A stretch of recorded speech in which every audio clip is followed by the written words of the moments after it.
Assalamualaikum warahmatullahi wabarakatuh, Ustaz. Waalaikumsalam warahmatullahi wabarakatuh. Dari sahabat Bu Wiwi yang ada di Kemiri. Assalamualaikum Ustaz Rahmat. Waalaikumsalam warahmatullahi wabarakatuh. Ustadz, kalau kita layat sebenarnya boleh tidak sih ikut mensolati? Seringnya cuma bapak-bapak saja kalau saya lihat. Ibu-ibu palingan cuma baca yasin ataupun mengaji. Mohon pencerahannya Ustadz. Dari Bu Wiwi di Kemiri. Monggo langsung saja dijawab Ustadz, silahkan. Terima kasih Ibu Wiwi. Bu Wiwi di Kemiri. Alhamdulillah. Saya akan mengulang dulu. Jadi kita takziah itu bebungah lah, artinya mengurangi beban duka bagi keluarga, sohibul musibah, karena pematian itu dianggap sebuah musibah. Tapi kadang juga ada yang menganggap kematian itu sebuah rahmah. Nah, tinggal bagaimana cara mendekati berpikir. Kalau tadi saya katakan bahwa orang mati itu mau bertemu dengan kekasihnya, mau kembali, mestinya bahagia. Mau pulang ke rumah. Mau pulang ke rumah, mau bertemu kekasih. Seperti Pak Nada ini pas tindakan kemana, gitu, mau pulang, mau sampai rumah kan bahagia. Sudah menyiapkan ini itu untuk ketemu kekasih. Baik itu kekasih dalam arti putra maupun suami. Dan itu dirindukan, ingin ketemu, bukan malah ditangisi. Ini yang harus secara filosofi perlu kita tingkatkan. Ya memang perlu mikir ini. Nah, tugas kita sebagai orang dalam kehidupan bermasyarakat, sebagai seorang muslim terhadap muslim yang lain, terhadap mayit itu adalah pertama memandikan. Nah, memandikan itu ada, mohon maaf bahasa saya ini, ada tata kromonya, sopan santunnya. Di antaranya ya, yang memandikan itu mahramnya.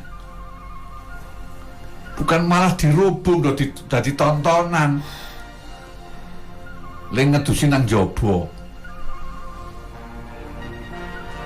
Mohon maaf ini, kalau saya dulu, ibu saya itu ya meninggal itu yang memandikan saya, kakak saya dan keluarga betul. Dipangku oleh kakak saya. Berarti ikut basah semua ya? Ya basah semua, kita semua memandikan. Kenapa kok tidak sembarangan orang boleh?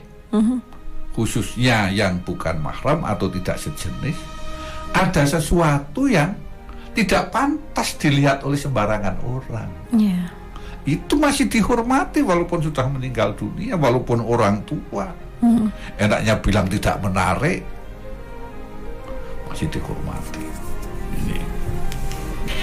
Jadi kita ini memang punya semangat. Saya ini bakti saya terakhir.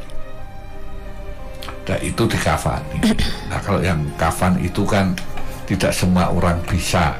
Kalau di kampungnya ada kaumnya lah. Iya benar Ustaz. Yang lebih ahli. Kemudian disolatkan. Nah, yang menyolatkan, yang imami ya kita ini anaknya, keluarganya, yang pokok itu.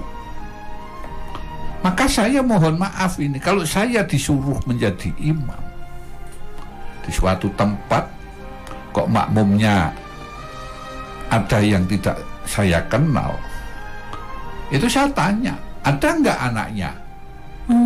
Ada nggak cucunya? Keluarganya ya? Keluarganya ada. Silakan Anda yang imami. Karena apa?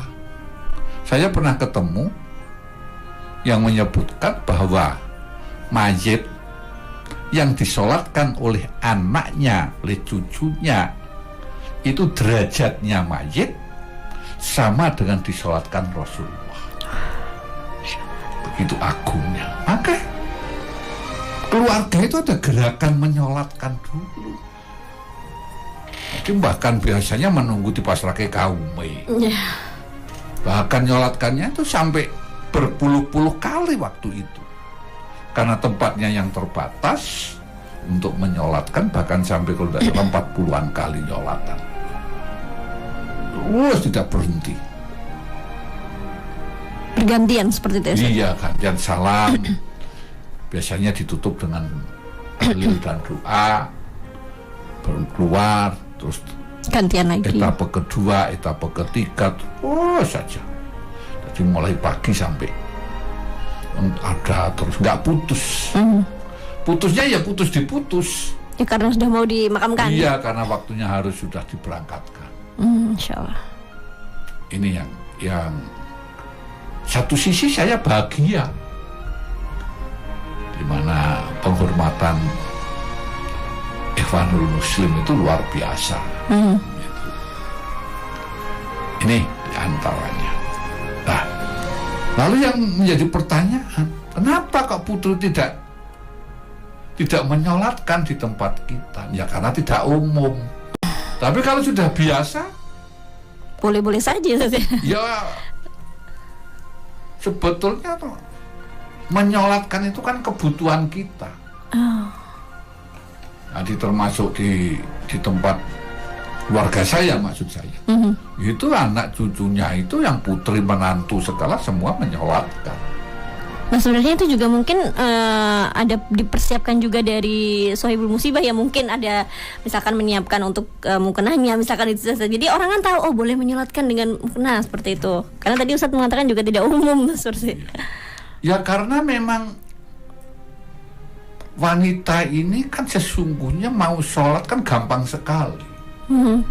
Seperti panjenengan ini sudah ngagem semacam ini.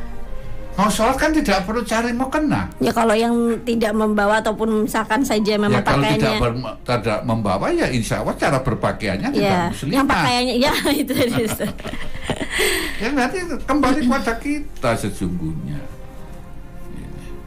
Kalau kita pakaiannya sudah pakaian muslimah, laki-laki pakaiannya pakaian muslim, artinya siap untuk sholat.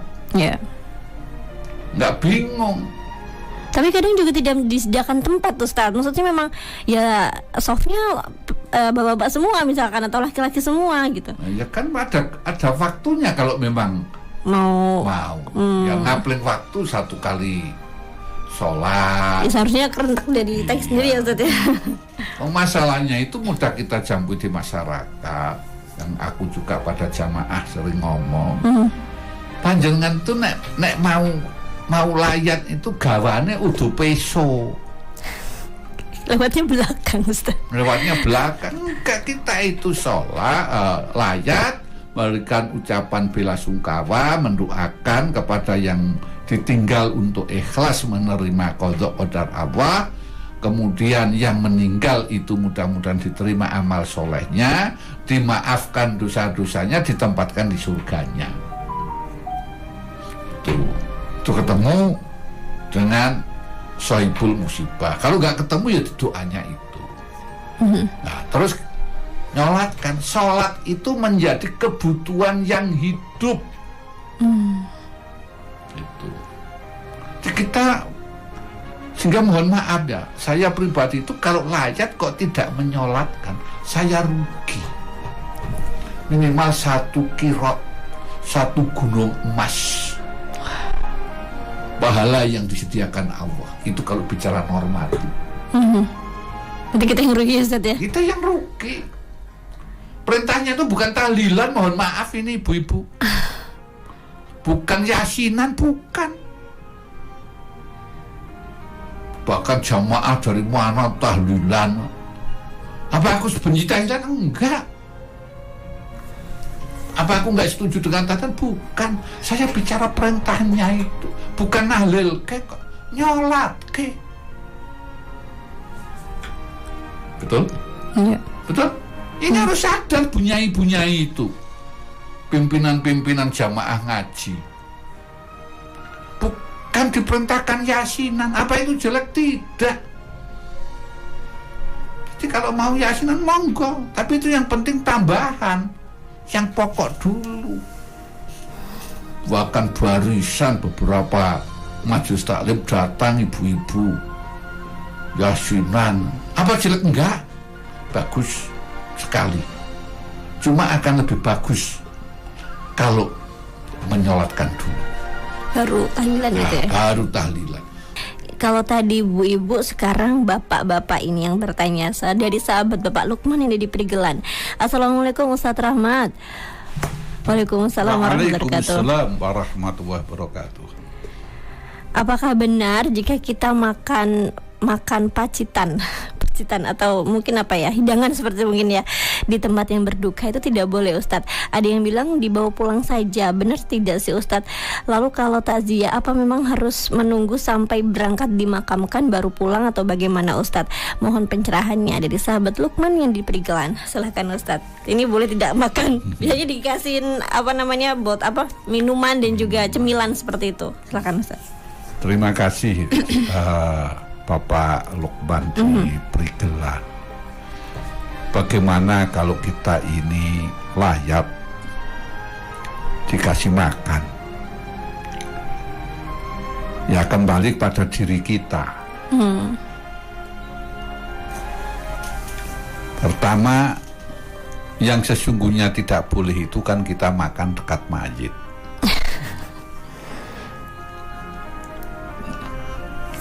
Nah, bagaimana kalau kita jauh dari masjid? Ya sesungguhnya tidak apa-apa selama itu sekedar yang namanya penghormatan. Karena itu kan yang menyediakan juga Sohibul Musibah. Karena rasa bahagianya saudara itu layak jauh, khususnya di masyarakat kita ini rasanya tidak lengkap kalau dalam bahasa Jawa ya mulyaake tamu. Maka dikasih suguhan minum. Nah sekarang sudah canggih suasana pelayanan, cukup dikasih minuman aqua saja, itu bukan aqua besar, aqua yang kecil-kecil. Artinya jangan sampai ada orang layat itu kok mungkin karena suasana panas, bahkan mungkin harus jalan kaki atau naik sepeda, ataupun tempatnya jauh walaupun naik motor, minum itu kok nggak ada. Ya kita beberapa kemungkinan untuk diantisipasi. Maka kembali yang pokok pada niat. Artinya apa? Kita bukan berpesta pora menyambut kematian, kebahagiaan dengan makan besar, itu bukan. Itu adalah bagian daripada memuliakan tamu. Maka tradisi satu tempat dengan tempat yang lain bisa berbeda. Contoh kalau di lingkungan saya, ya hanya paling roti kecil-kecil, bahkan ada yang permen dengan minuman yang ala kadarnya lah itu. Ala kadarnya saya katakan itu tadi air mineral yang kecil-kecil, justru. Tapi ada juga yang kalau meninggal jam 10 malam itu langsung dimakan malam itu. Sebab memang ada hadis yang menyebutkan menyegerakan untuk dimakan.